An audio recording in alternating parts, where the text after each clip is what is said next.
Good afternoon, D&D, TikTok, and beyond, and welcome to Roll for Sandwich, the series where I let fate decide my lunch. Let's go. Getting right into it today with our Roll for Bread. 6 grilled cheese sandwiches.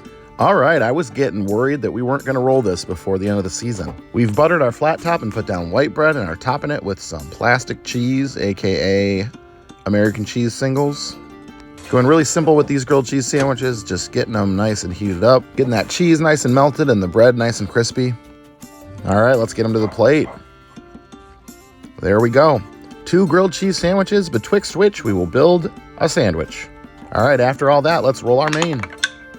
5 pepperoni. Definitely a strong start with the pepperoni.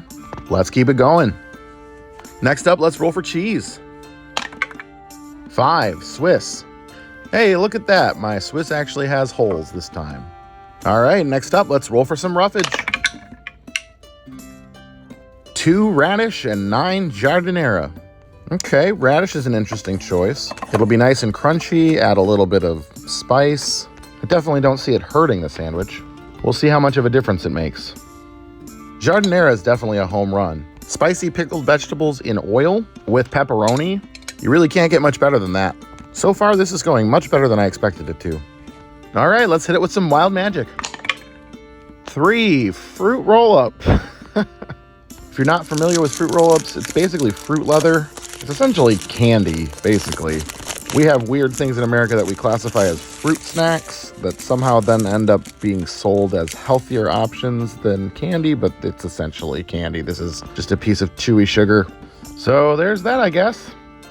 Well, last but not least, it's the D20 Sauce roll. 11 pesto.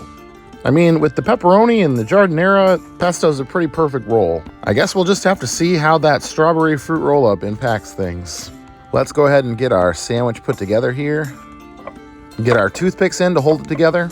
Let's go ahead and get it cut in half.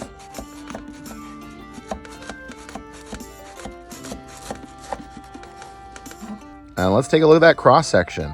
Looks pretty good. Well, that was definitely a roller coaster, and we've ended up with a whole lot of sandwich here. Let's go ahead and see how it tastes.